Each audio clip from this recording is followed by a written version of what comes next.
Allez, il est 8h23, Hervé Gattegno, bonjour. Bonjour. Hervé, François Hollande a célébré, il n'est pas le seul, nous célébrons les 70 ans de la sécurité sociale qui a été créée, la sécurité sociale par Charles de Gaulle, rappelons-le, en 1945. La sécurité sociale, toujours en déficit.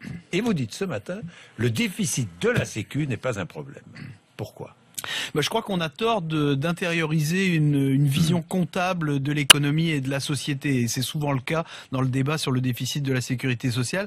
La sécurité sociale, ce n'est pas une entreprise. Elle n'a pas à dégager des bénéfices. Et on comprend bien que si la vie s'allonge, et tant mieux, les prestations sociales sont versées de plus en plus longtemps à de plus en plus de personnes, ce qui déséquilibre forcément le système. L'idée de la sécurité sociale, c'était en 1945 d'encourager le développement du pays en gardant les Français en bonne santé pour qu'ils puissent travailler, en les aidant à élever leurs enfants pour qu'ils puissent fonder des familles, en secourant les chômeurs et les plus démunis. Ce système, son esprit, il demeure. Il a un coût, mais il a aussi du prix. C'est ce qui fait que la France est un pays unique, un pays dont les Français sont fiers. C'est ce fameux modèle social dont on parle souvent. Ce modèle social, il est en déficit, mais c'est une grande richesse. Oui, mais est-ce qu'on peut continuer à entretenir un État-providence en creusant notre dette ? Mais vous savez, on dit très facilement que ça c'est inacceptable, que c'est immoral, que ça consiste à faire payer notre confort par les générations suivantes. Il faut relativiser tous ces arguments. D'abord, nos enfants et nos petits-enfants, ils profiteront, eux, demain et après-demain, des équipements, des investissements, des inventions qui sont faites aujourd'hui, et ils n'auront rien à payer pour ça. Donc, d'une certaine façon, on pourrait considérer que la dette sociale est une forme de contrepartie pour eux. Et puis, le principe de la Sécu, c'est cotiser selon ses moyens, recevoir selon ses besoins, mais les moyens ils diminuent et les besoins augmentent. Alors comment faire ? Il faut soit réduire les prestations, soit augmenter les cotisations. Dans les deux cas, il faut avoir le courage de le dire, ce serait remettre en cause notre fameux modèle social. Donc on ne peut pas résoudre cette équation, donc il faut se résoudre à vivre avec ce déficit. Oui, donc votre position, c'est de laisser filer les dépenses. Et on verra bien ce qui arrivera. Si je vous comprends bien, vous savez bien que la France a des engagements européens, notamment à tenir en matière de déficit public. Alors vous savez, ces engagements européens, on les connaît tellement qu'en réalité on ne les a jamais tenus.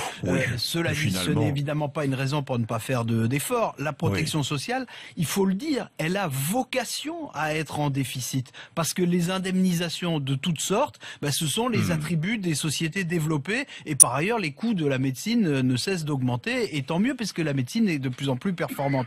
Il y a quand même évidemment des dépenses qu'on peut limiter, on peut travailler sur les médicaments génériques, sur l'hospitalisation à domicile, tout ça est vrai. Mais il faut qu'on arrête de culpabiliser les malades et les chômeurs. La défense nationale aussi est en déficit chaque année et personne ne le conteste jamais. Donc ce qui vaut pour la protection militaire peut valoir pour la protection sociale. Oui, enfin, François Hollande appelle à des améliorations du financement de la protection sociale avec les partenaires sociaux, mais est-ce encore possible quand on voit l'état du dialogue social en France ? Fameux dialogue social. Alors c'est vrai qu'il y a des tensions, il y a même des violences, on vient de le voir, mais il faut aussi dire quand même, pour être un peu positif, qu'il n'y a jamais eu autant de négociations à l'intérieur des entreprises en France qu'en ce moment. Le problème, le vrai problème, c'est le discrédit combiné des syndicats et des politiques qui payent pour leur immobilisme. François Hollande a dit hier dans son discours, il faut des interlocuteurs car l'État ne peut pas décider de tout. Alors c'était évidemment pour flatter les syndicalistes qui étaient là, et c'était aussi pour répliquer à Nicolas Sarkozy qui attaque toujours les corps intermédiaires, les fameux corps intermédiaires. La vérité, c'est que le seul vrai moyen de restaurer le financement de la sécurité sociale, c'est de faire baisser le chômage pour avoir plus de recettes et moins de dépenses. Donc il ne suffit pas de dire qu'on ne veut pas décider de tout pour dissiper l'impression qu'on ne résout rien.